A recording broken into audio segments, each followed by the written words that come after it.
Subversion is the term, if you look in a dictionary or criminal code to that matter, usually is explained as a part of activity to destroy things like religion, government, system, political, economical system of a country.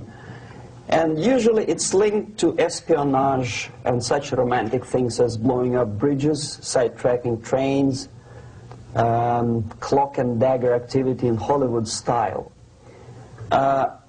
What I'm going to talk about now has absolutely nothing to do with the cliché of espionage or KGB activity of collecting information. So the greatest mistake or misconception, I think, is that whenever we are talking about KGB, for some strange reason, starting from Hollywood movie makers to professors of political science and quote-unquote experts on Soviet affairs, or Kremlinologists as they call themselves, they think that the most desirable thing for Andropov and the whole KGB is to steal blueprints of some supersonic jet, bring it back to Soviet Union and sell it to the Soviet military-industrial complex. It's only partly true. If we take the whole time, money, and manpower that the Soviet Union and KGB in particular spends outside of USSR border, we will discover, of course there are no official statistics unlike with CIA or FBI, that the espionage as such occupies only 10 to 15% of money, time, and manpower. 15% of the activity of KGB. The rest, 85%, is always subversion. And unlike a dictionary of English, Oxford Dictionary, subversion in Soviet terminology means always a destructive, aggressive activity aimed to destroy the country, nation, or geographical area of your enemy. So there's no romantics in there, absolutely. No blowing up bridges, no microfilms in Coca-Cola cans, nothing of that sort. No James Bond nonsense. It's most of this activity is overt, legitimate, and easily observable if you give yourself time and trouble to observe it. But according to the law and law enforcement systems of the Western civilization, it's not a crime. Exactly because of misconception, manipulation of terms. We think that subverter is a person who is going to blow up our beautiful bridges. No.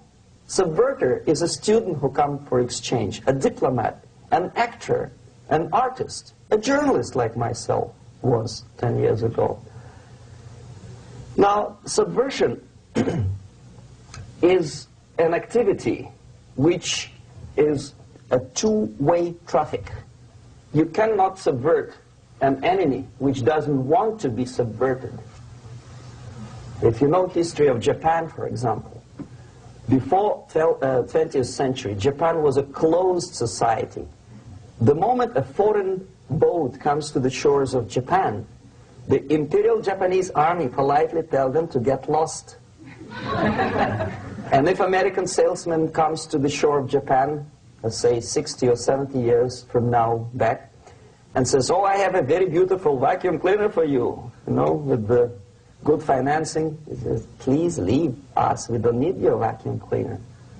If they don't leave, they shoot them to preserve their culture, ideology, traditions, values intact. You were not able to subvert Japan. You cannot subvert Soviet Union because the borders are closed. The media is censored by the government. The population is controlled by the KGB and internal police. With all the beautiful glossy pictures of Time magazine and Magazine America, which is published by the American embassy in Moscow, you cannot subvert Soviet citizens because the magazine never reaches Soviet citizens. It's collected from the newsstands and thrown to garbage can. Subversion can be only successful when the initiator, the actor, the agent of subversion has a responsive target. It's a two-way traffic. United States is a receptive target of subversion. There is no response similar to that one from United States to the Soviet Union. It stops halfway somewhere. It never reaches here. The theory of subversion goes all the way back 2,500 years ago. The first human being who formulated the tactics of subversion was a Chinese philosopher by the name of Sun Tzu.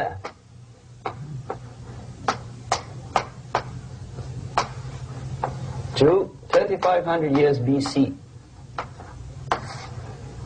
He was an advisor for several imperial courts in ancient China. And he said, after long meditation, that to implement state policy in a warlike manner, it's the most counterproductive, barbaric, and inefficient to fight on a battlefield. You know that war is continuation of state policy, right? So if you want successfully to implement your state policy, and you start fighting, this is the most idiotic way to do it. The highest art of warfare is not to fight at all, but to subvert anything of value in the country of your enemy, until such time that the perception of reality of your enemy is screwed up to such an extent that he does not perceive you as an enemy, and that your system, your civilization, and your ambitions look to your enemy as an alternative, if not desirable, then at least feasible. Better red than dead. That's the ultimate purpose, the final stage of subversion, after which you can simply take your enemy without a single shot being fired, if the subversion is successful. This is basically what subversion is.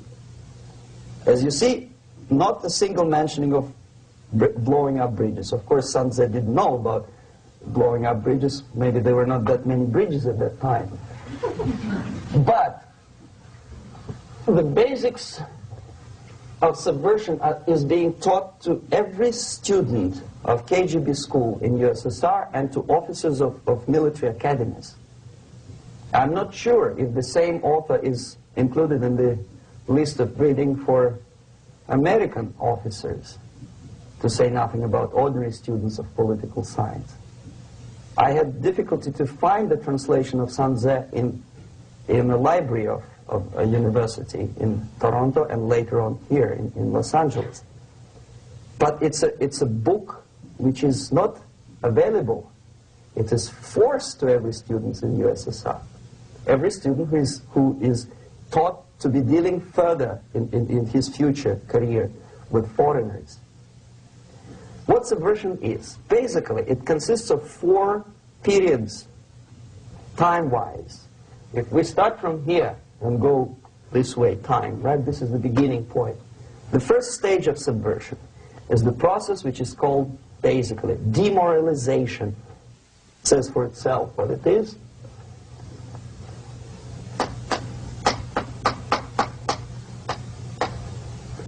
It takes from,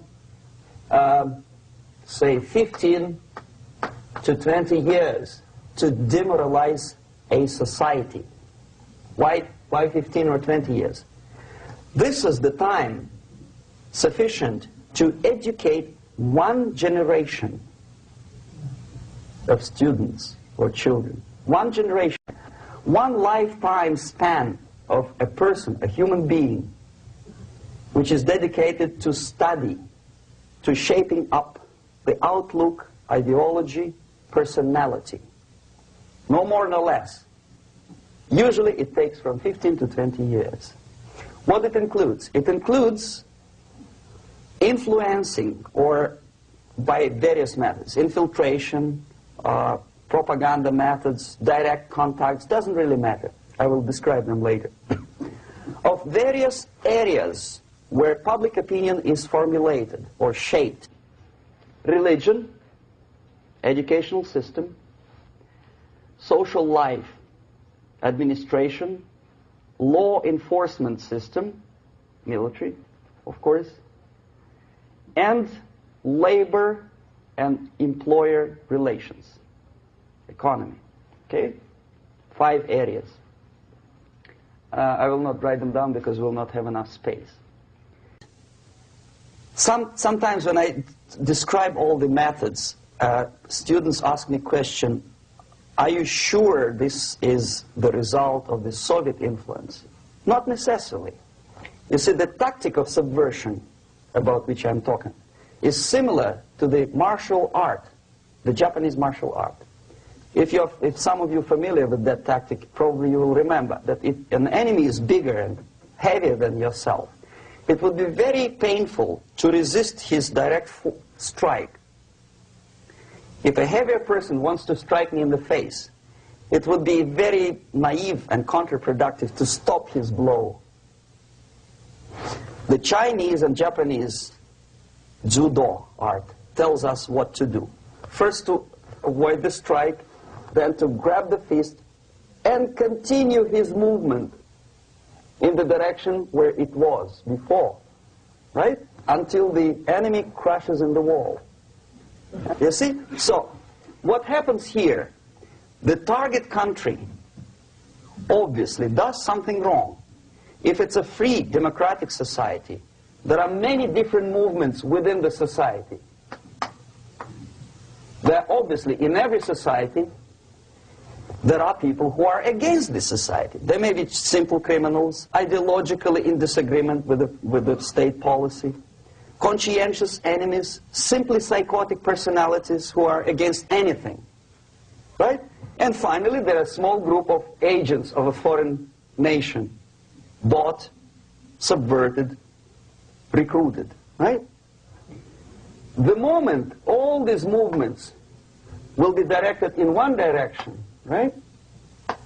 This is the time to catch that movement and to continue it until the movement forces the whole society into collapse, into crisis, right? So that's exactly the martial art tactic.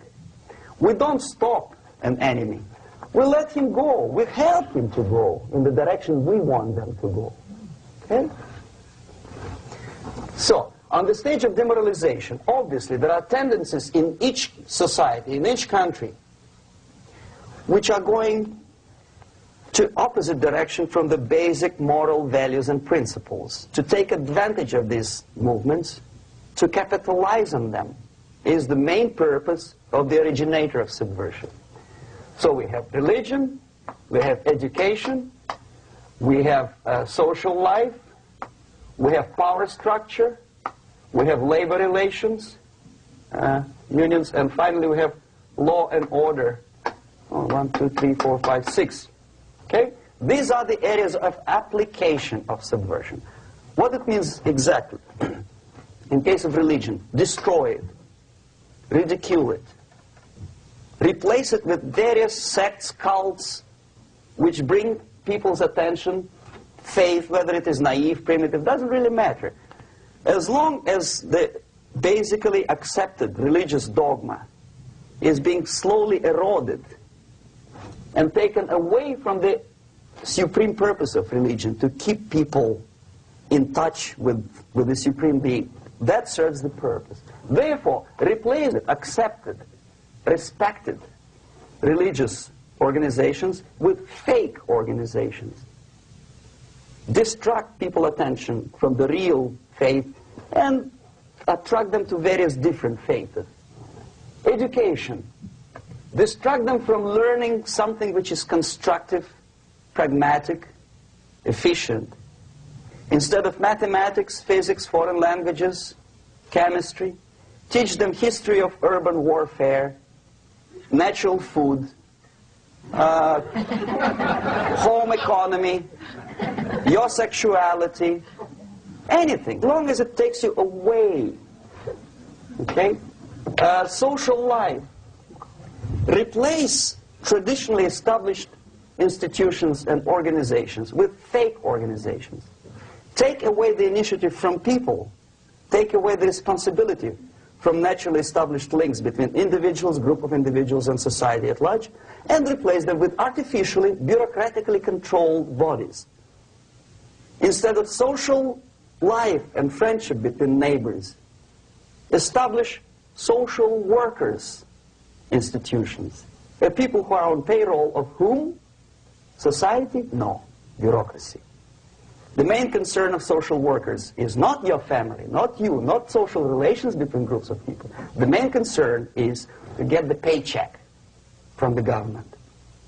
What will be the result of their social work doesn't really matter. They can develop all kind of concepts to show to the government and to the people that they're useful. Okay, away from the natural links, power structure. Okay, the natural bodies of administration, which are traditionally either elected by people at large or appointed by elected leaders of society, are being actively substituted by artificial bodies. The bodies of people, groups of people, whom nobody elected. Never. As a matter of fact, most of the people don't like them at all, and yet they exist. One of such group is media. Who elected them? How come they have so much power? Almost monopolistic power on your mind. They can rape your mind. But who elected them? How come they have a nerve to decide what is good and what is bad for the elected by you, president, and his administration? Who the hell are they? Spiro Agnew, who was hated by the liberal left, called them a bunch of enfeebled snobs. And that's exactly what they are. They think they know. They don't. The level of mediocrity. In a big establishment like New York Times, Los Angeles Times, major television network, you don't have to be excellent journalist. You have to be exactly a mediocre journalist. That's easier to survive. There's no competition anymore. You have your good, nice income, $100,000 a year. That's it. Whether you're better or worse doesn't really matter anymore. As soon as you're smiling to the camera and do your job. That's it. No more competition. Power structure slowly is eroded by the bodies and groups of people who do not have neither qualification nor the will of people to keep them in power, and yet they do have power. Okay. Together with that, there is another process. Law enforcement, law and order organization and structure is being eroded. For the last 20, 25 years, if you see old movies and new movies, you can see that in new movies, a policeman, an officer of the United States Army looks dumb, angry, psychotic, paranoid. A criminal looks nice, kind of, well, he smokes hash and shoots the whatever drug, but basically he's a nice human being. He's creative. And he's unproductive only because society oppresses him. Whereby a general of Pentagon is always, by definition, a dumb, a war maniac. A policeman is a pig, rude policeman. He abuses his power. You know? A generality, generalization like that. The hatred, the mistrust to the people who are supposed to protect you and enforce law and order. Moral relativity. The Angelo Buono process lasted 2 years in Los Angeles. Relativity. The Angelo Buono process lasted 2 years in Los Angeles. And yet there are still some lawyers who say, look, he's a nice character, as a matter of fact. There was some witness who said, also a criminal, who said, well, he's a nice guy. I asked him one day to burn a house of my enemy, and he wouldn't do it. He's a nice fellow. Erosion. A slow substitution of basic moral principles, whereby a criminal is not a criminal, actually. He's a defendant. Even if his guilt is proven, there is still a doubt to kill or not to kill, to be or not to be. Thou shalt not kill, yes, but this line may not necessarily be applicable to a murderer. Thou shalt not murder, that should be the presumption, not that thou shalt not kill. Okay, labor relations. At this stage, within 15 to 20 years, we destroy the traditionally established links of bargaining between employer and employee. The classical Marxist-Leninist theory of natural exchange of goods. A person A has 5 sacks of grain and person B has 5 pairs of shoes. And the natural exchange without money is when they bargain between each other. And only with the introduction of the third force, C, an entirely third foreign stranger who says, no, don't give him 5 sacks of grain, give it to me. And you give me your 5 pairs of shoes, and I will distribute it accordingly. So that the economy will go. This is the death of natural exchange, death of natural bargaining. Well, trade unions were established 100 years ago. The objective was to improve working conditions and to protect the rights of workers from those employers who were abusing their right because they had more money. Objectively, at that time, initially, the trade union movement did work. What we see now is that the bargaining process is no longer resulting in the compromise, which is leading objectively to betterment of working conditions and increase of salary. What we see is that after each prolonged strike, the workers lose. Even if they have 10% increase of their salaries, they cannot catch up due to inflation and due to missed time. More than that, millions of people suffer from that strike because economy now is interdependent. It's intertwined like one body. If previously steel workers, say 100 years ago, could strike and nobody would suffer, now it's impossible anymore. If a garbage collector strikes today, the rest of the multi-million city is stinking. I mean, there's no more service. In Quebec, for example, we had the electricians who were on strike in the middle of winter.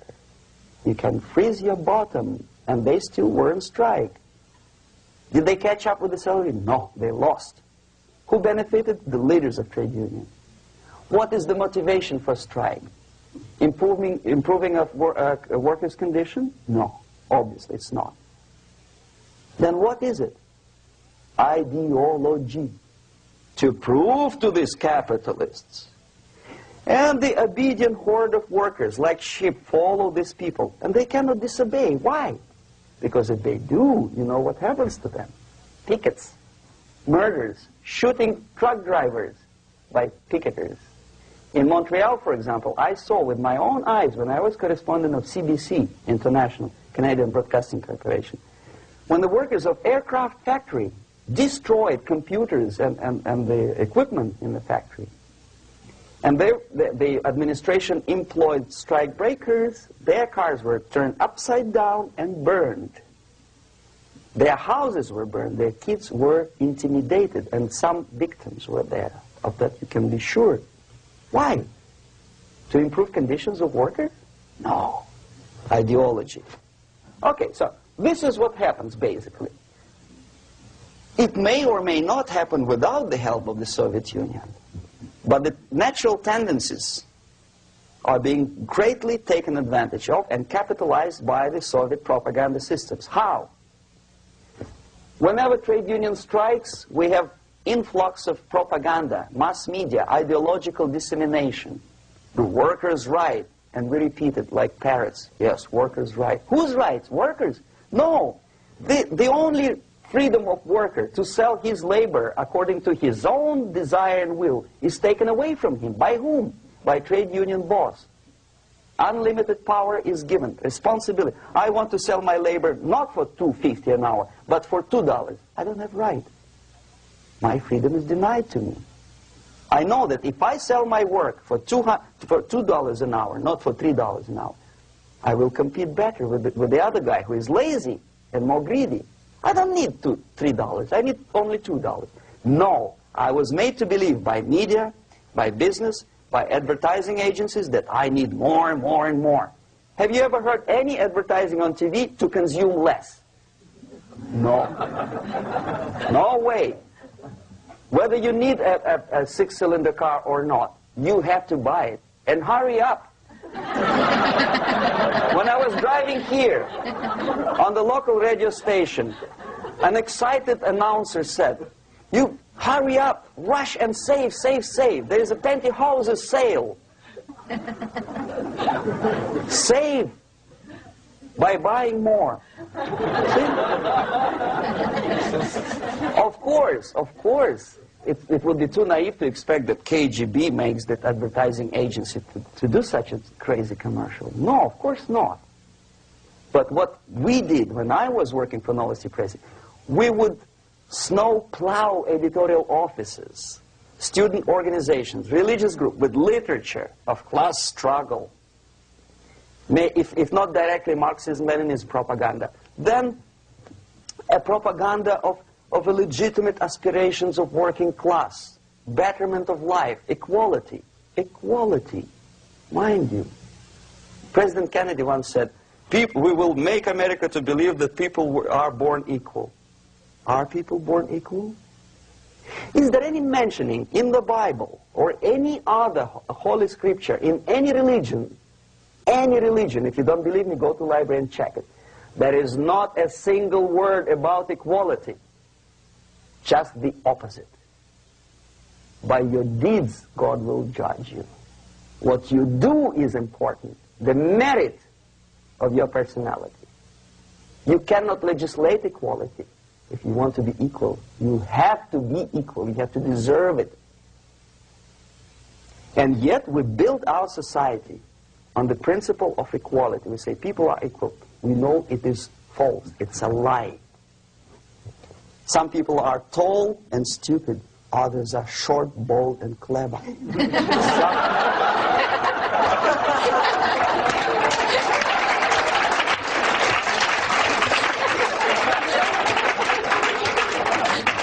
If we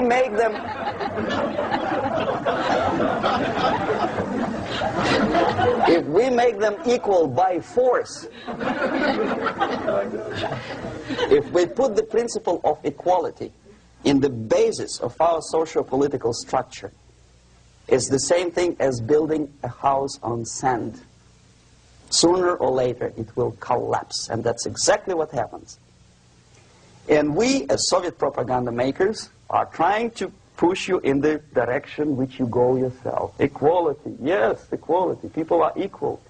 Land of equal opportunities. Is it true or not? Think about it. Equal opportunities. Should there be equal opportunities? For me and for a lazy bastard who comes here from some other country and immediately registers as a welfare recipient benefits? I never received a single dollar. No, sorry, I did receive once. But I never applied for welfare. For the 13 years, I took any job. Security guard, journalist, taxi driver, anything. Well, I was restless, but some people don't like it. They immediately. So why should we have equal opportunities? Why? The equal opportunity to excel. Equal opportunity in equal circumstances, yes, but we know people are different. To excel, yes, provided we reach the same level of excellency, perfection, which is hypothetical, distant future. Yes, maybe. But we know perfectly well that even with the best intentions, people could not be equal. Why should we have equality in the, say, legal system? Myself, I'm considering myself a law-abiding citizen, and a person who comes here to rob and shoot, say, the United States administration under Carter imported thousands of Cuban criminals. They were non-criminals, yet they were accepted. Do you think it's fair if myself and my wife from Philippines, who work like a, excuse me, horse as a lab technician in a hospital, should have the same rights as a criminal from Cuba? Why? And yet we repeat as parrots, equality, equality, equality. And the Soviet propaganda system helps us to believe that equality is something which is desirable. Democracy, as it was established by fathers of this country, of this system in the last century, is not equality. It's the system where different people, unequal people, have a chance to survive and help each other in constant competition, in constant perfection, not in equality, which is superimposed from a godfather or a nice person in Washington, D.C. And the absolute equality exists in Soviet Union, quote-unquote equality. Everybody is equal in dirt, except some people are more equal than the others in Politburo. So, the moment you bring a country to the point of almost total demoralization, when nothing works anymore, when you are not sure whether it is right or wrong, good and bad, but there's no division between evil and good, when even the leaders of church sometimes say, well, violence for the sake of justice, especially social justice, is justified in the countries like Nicaragua, El Salvador, well, maybe Rhodesia, and we listen to them and say, yeah, probably it's true. Is it true? No, it is not true. Violence is not justified, especially for the sake of quote-unquote social justice introduced by Marxist-Leninists, that is my former colleagues from Novosti Press Agency. Okay, so we reached that point. The next step is destabilization.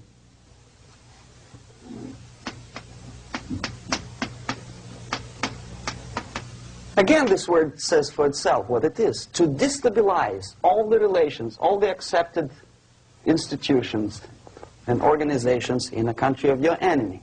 How you do it? You don't have to send a battalion of KGB agents to blow up bridges. No. You let them do it themselves. The area of application is, again, it's narrower now. Not like the previous case. The overt legitimate actions of the KGB in this case would be hardly noticeable. There is no crime if a professor who recently went to USSR introduces a course of Marxism-Leninism in a Californian college, for example. Nobody is going to come to his doorstep and say, okay, mister, come, you are under arrest. No, it's not a crime. It's not even considered a moral crime against your country. So the area of application here is narrowing down to economy, again, labor relations, right? To law and order, plus military. And economy, law and order. Yes, and again, the media, but wider scope, little bit different. I'll explain later. Okay, basically 3 areas. Economy. The radicalization of bargaining process. If on that stage we still could achieve, theoretically, some positive compromise between the negotiating sides with say, the arbitrary, introduction of arbitrary judges, a third side, objectively judging the demands of both sides. Here it's radicalization. On the stage of destabilization, we cannot come to compromise even within a family. The husband and wife couldn't figure out which is better. Husband wants his kids to eat at the table, and wife wants him, a child, to roam around the room and drop food all over the floor. They cannot come to compromise unless they start a fight. It's impossible to reach a compromise, constructive compromise, between neighbors. Some people say, I don't like you to watering your lawn at that time because exactly at that time I'm walking my dog and he's getting nervous. He cannot pass his bowels, you know. So they cannot compromise. They go to a civil court or something like that. radicalization of human relations. No more compromise. Fight, fight, fight. The normal, traditionally accepted relations are destabilized. The relations between teachers and students in schools and colleges. Fight. The relations between, in economical sphere, between laborers and employers are further radicalized. No more acceptance of the legitimacy of demands of workers. Unlike Japanese, with the theory Z, if you ever heard about it, where the workers are involved in the decision-making process, therefore they don't have moral incentive to fight their bosses. In the United States, it's just the opposite. The harder is the fight, the better. The more heroic they look. When the Greyhound network was on strike recently, the correspondents of local TV networks all over the United States were approaching these strikers, and they say, oh yes, we are doing something nice. They look like heroes, and they were proud. There was some family, the husband was bus driver. Now they decided in a protest against the bosses to camp somewhere in the forest. And they were presented to the audience as a heroic, nice people. You see? The violent clashes between passengers, picketers, and the strikers are presented as something normal. 10, 15, 20 years ago, we would be angry, say, why so much hatred? Today we are not. We say, well, it's commonplace. Radicalization, militarization sometimes. As I explained on that stage, I took a step a little bit further. Shooting people. Okay, law and order now also is pushed into the area where previously people settled their differences peacefully and legitimately. Now we are getting with this court cases in the smallest irrelevant cases. We cannot solve our problems anymore. The society at large becomes more and more antagonistic between individuals, between groups of individuals, and the society at large. The media puts himself in the opposition to the society in general, at large. Separate, alienated. Okay? On that stage, you remember I was talking a couple of hours ago about the sleepers. That's when the students from, say, United States, if they are trained in Lumumba University, or developing nations, that's the students I was dealing with, are being sent back from the Soviet Union here. Or if they were already in the United States, in the country, which is an object of subversion, they spring to action. The sleepers go up. They slept for 15 to 20 years. Now they become leaders of groups, preachers, I don't know, public figures. Prominently they actively include themselves in a political process. All of a sudden we see a homosexual.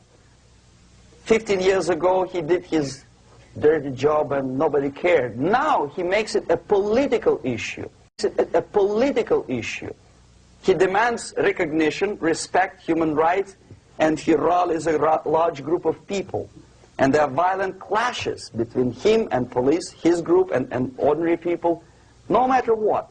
It's black against white, yellows against green, doesn't matter where the division line goes. As long as this group come into antagonistic clash, sometimes militantly, sometimes with firearms, that is destabilization process. The sleepers, many of whom are simply KGB agents, become leaders of the process of destabilization. Doesn't mean that Comrade Andropov sends Comrade Ivanov to the United States. The person who takes care is already here. He is a respected citizen of the United States. Sometimes he gets money from various foundations for his legitimate struggle for, I don't know, human rights, women's rights, kid lib, prison lib, whatever. There are sympathetic Americans who donate their money to him. This stabilization process usually leads directly to the process of crisis. In case of developing nations, that's the area where I was active. The process starts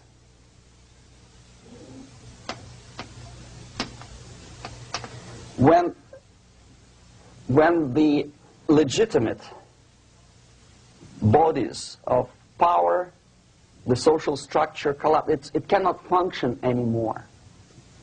So instead, we have artificial body injected into society, such as non-elected committees. You remember I was talking about them here. Social workers who are not elected by people, media who are self-appointed rulers of your opinion, some strange groups which claim that they know how to lead society forward. They don't usually. All they care is how to collect donations and sell their own concocted ideology, mixture of religion and ideology. Here, we have all this artificial body claiming power. If the power is denied to them, they take it by force. In case of Iran, for example, all of a sudden we have revolutionary committees. What kind of revolution? There was no revolution yet, and yet they had the committees. They were taking power of judgment. They had the power of execution, they had the power of legislation, and that they had the power of judicial. All of them combined in one person, who is half-baked intellectual, sometimes graduated from Harvard University or Berkeley. He comes back to his country and he thinks that he knows the answer to all the social, economical problems. Okay? Crisis is when society cannot function anymore productively. It collapses, obviously. That's the word for crisis. So therefore, the population at large is looking for a savior. The religious groups are expecting a Messiah to come. The workers say, we have family to feed. Let's have a strong government, maybe socialist government, centralized. When somebody put the employers on their place and let us work. We are sick and tired of going to strike and missing overtime and all that stuff. We need some strong man, strong government, a leader, a savior is needed. Population is sick and tired already. And here we are. We have a savior. Either a foreign nation comes in, or the local group of leftists, Marxists, no matter what they call themselves, Sandinista, a reverend or some sort, Bishop Muzureva, like in Zimbabwe, doesn't matter. A savior comes and says, I will lead you. So we have two alternatives here. Civil war and invasion. Okay? See how it goes? Civil war, we know what it is. Lebanon is the best example. The civil war, which was artificially implanted in Lebanon by injection of force of PLO, Palestinian Liberation Organization. Invasion we have in many other countries like Afghanistan, name any East European country, it was invaded by the Soviet army. But the result is the same. The next stage is normalization. Normalization is a very ironic word, of course.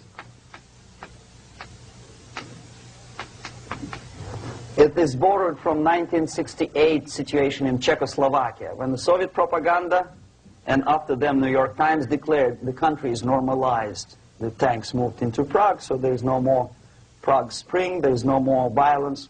Normalization.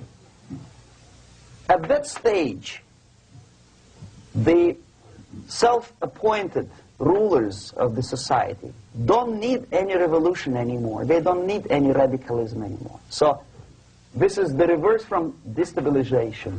Basically, it is stabilizing the country by force. So all the sleepers and activists and social workers and liberals and homosexuals and professors and Marxists and Leninists are being eliminated physically sometimes. They've done their job already. Okay? They are not needed anymore. The new rulers need stability to exploit the nation, to exploit the country, to take advantages of the victory. Okay? So no more revolutionaries, please. And that's exactly what happens in a number of countries. You remember Bangladesh? This is the crisis in which I was instrumental. First they had Mujibur Rahman. In 1971, he was the leader of People's Party, Awami League, with mustache like Stalin. He was in Russia many times. In 5 years, he was shot by his former colleagues, Marxists. He fulfilled his function. In Afghanistan, it happened 3 times. First there was Taraki, then there was Amin, now there's Babrak Karmal. They killed each other successively, one after another. The moment he fulfills his duty, the first one demoralized country, the second destabilized, the third one brought it to crisis. Goodbye, comrades. Babrak Karmal comes from Moscow and put into the seat of power. Same thing happened in Grenada recently. Maurice Bishop, Marxist, was killed by Austin, what's his name, General something, who was also a Marxist. Right? So no more revolutions, please. Normalization now. From now on, no more strikes, no more homosexuals, no more women lib, no more kid lib, no more lib, period. Good, solid, democratic, proletarian freedom. That's it. Now, to reverse this process takes enormous effort. When today, United States had to invade Grenada to reverse the process of subversion. Some people say, boy, this is not good, it's not kosher to invade the beautiful country, island of Grenada. Well, why didn't you stop the process here, when Grenada was just approached by leftists? Why not to prevent Maurice Bishop to come in power in the first place? Did Grenadians want him? Very questionable. They didn't know who was Maurice Bishop in the first place. He came to power by coup d'etat himself. Okay? No, we let the situation develop further and further and further until the crisis and normalization very soon. And then the United States decided to invade country, discovering that the country was absolutely a military base for the Soviet Union. Of course it's a drastic measure. Of course it's a pity that Marine Corps had to lose, what, 17 lives. Very bad. Why not to stop the process before it comes to crisis? Oh no, intellectuals will not let you. It's interference into domestic affairs. They're very careful not to let American administration to interfere in domestic affairs of Latin American countries. They don't mind Soviet Union interfere in these affairs. Okay. So to reverse this process, from here, it takes only and always military force. No other force on earth can reverse this process at this point. At this point, it does not take military invasion of the United States Army. It takes strong action, like in Chile, a CIA covert involvement to prevent the savior from outside to come into power and to stabilize country before it erupts into civil war. Country before it erupts into civil war. Okay? Support the right-wing conservative forces. By money, by crooks or love, doesn't matter. Stabilize the country. Don't let the crisis develop into civil war or invasion. Oh no, your liberals will say it's against the law. The Congress will not appropriate money for covert actions of CIA. Why not? Should we wait till the normalization come and Soviet tanks land in Los Angeles airport? Now, at that point, at the point of destabilization, also the process could be reversed. Again, easily than this. No CIA involvement at this point. You know what it takes here? Restriction of some liberties for small groups which are self-declared enemies of the society. As simple as that. Oh no, the media and liberals will tell you this is against the American Constitution. How can we by force deny the civil rights to criminals, for example. It's not good. Okay? So we allow them to. Okay, if you allow the criminals to have civil rights, go on and bring the country to the crisis. This is a bloodless way to do. Curb the rights. I mean, not to put them in prison. No, I'm not talking about putting all the gays from San Francisco in the concentration camp. Do not allow them to take political force. Do not elect them to the seats of power, whether it is municipality level, state level, or federal level. It has to be beaten in the heads of American voters that a person like that in the seats of power is an enemy. Do not be afraid of this word. It is an enemy. If he is not an enemy here, he will be here. Later on, he will be shot, of course. But at this point, he is an enemy. Okay? You are doing great service by denying him a right to capitalize on his own crazy ideas and become a powerful man, a man who uses the seat of power. Restriction of certain freedoms and permissiveness at that point would prevent sliding into crisis and probably will return the process of destabilization. To curb unlimited power, monopolistic power of trade unions, here, at that point, would save economy from collapsing. To introduce a law to stop private companies of raping public opinion's mind in the direction of consumerism. No company must have a right to force you into buying more unless you want it. There must be a law. You want to advertise your car? Okay.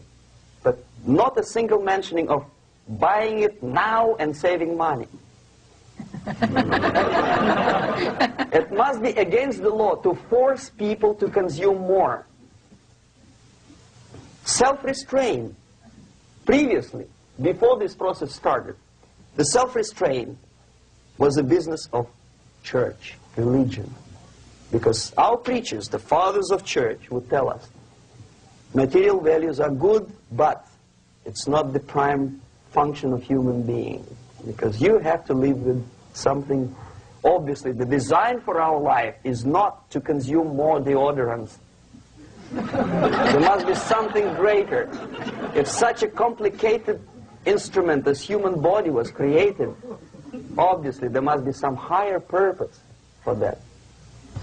And it's very easy to avoid destabilization by denying the greedy companies one little freedom, one little liberty, forcing you into turning yourself into processors of unwanted products and goods.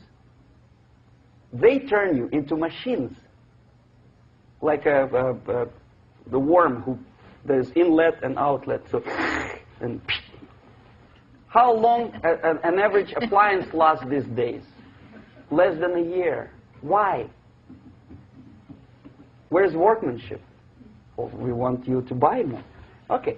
Destabilization process could be easily overcome if, as I say, the society, by its own will or after persuasion by the leaders, will come to the idea of self-restraint.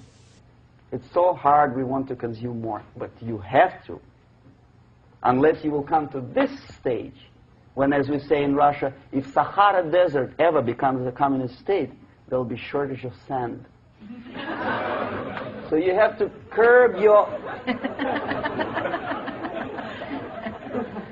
You have to curb your expectations at this point before it's too late. But no, we don't want to do it. Demoralization process. Again, it's the easiest thing to reverse. First of all, by restricting import of propaganda. The easiest thing to do.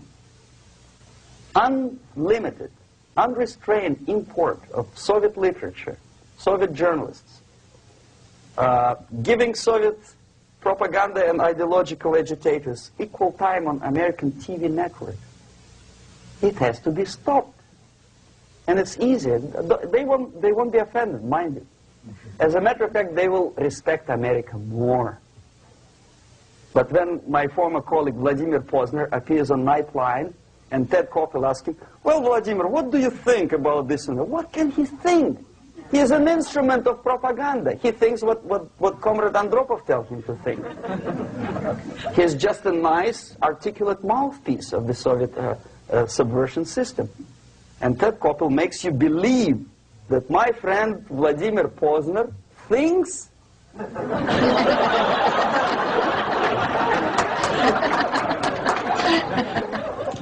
the process of demoralization may not have started at all if at that point the country, which is a recipient of subversion, actively, not violently, but actively, prevents importation of foreign ideology. I don't want America to follow the pattern of ancient Japan. You don't have to shoot every foreigner when it approaches the sacred borders of the United States. But when he offers you a junk in the disguise of very shiny something, you have to tell him, no, we have our own junk.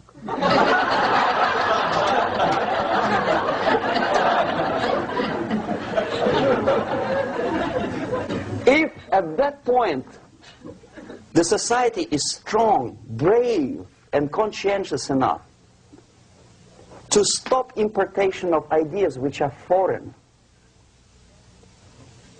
then the whole chain of events could be prevented. Recently I've been to Philippines, and I was shocked how in big cities like Manila, children listen to deafening music. A melodious nation with long traditions of good, nice ethnic music, introduced by Spanish long time ago, maybe 2 centuries, 3 centuries ago, I don't remember how. All of a sudden listen to musical garbage, blasting their radios at full blast, at full volume. Why? In India, I spent many years watching the reactions of Indians walking out of movie theaters after seeing Hollywood production. They couldn't figure out why Americans are so wasteful. They smash their cars, their shiny cars, every 5 minutes. How come they shoot each other for $500,000? Is it true that they're so obsessed with sex? Can you imagine showing a movie where each 5 minutes there's a copulation on the screen to a country like India with long tradition of respect to these private matters, or to Pakistan? And United States expect these people to respect you? No way. Oh yes, they will see the movie, they'll pay 5 rupees to see that garbage, but they walk out and will tell their kids, don't respect Americans, don't be like Americans. See? So, the process of demoralization could be stopped right here, both as an expert and as an import. And that takes one step, one very important thing to do. You don't have to expel all the KGB agents from Washington, D.C. The most difficult and at the same time the simplest answer to the subversion is to start it here and even before, by bringing back the society to religion, something that you cannot touch and eat and put on yourself, but something that rules society and makes it move and preserve it. A Soviet scientist, Shafarevich, who has nothing to do with religion, he is a computer scientist, did a very intensive research on the history of socialist countries. He calls socialist or communist any country with a centralized economy and a pyramidal style of power structure. And he discovered, actually he didn't discover it, he just brought to attention of his readers, that civilizations like Mohenjo-Daro in the river Indus area, like Egypt, like Maya, Incas, like Babylonian culture, collapsed and disappeared from the surface of Earth The moment they lost religion, as simple as that, they disintegrated. Nobody remembers about them anymore. Well, distantly. So, the ideas are moving society and keeping mankind as a society of human beings, intelligent, moral agents of God. The facts, the truth, the exact knowledge may not. All the sophisticated technology and computers will not prevent society from disintegrating and eventually dying out. Have you ever met a person who would sacrifice his life, freedom, for the truth like that? This is truth. I never met a person who said, this is truth and I'm ready to shoot me. To defend the truth. Right? But millions sacrifice their life, freedom, comfort, everything for things like God. Like Jesus Christ. It's an honor. Some martyrs in the Soviet concentration camp died. And they died in peace. Unlike those who shouted, "Long live Stalin," knowing perfectly well that he may not live long. Something which is not material moves society and helps it to survive. And the other way around. The moment we turn into 2 by 2 is 4 and make it a guiding principle of our life, our existence, we die. Even though this is true, and this we cannot prove. We only can feel and have faith in it.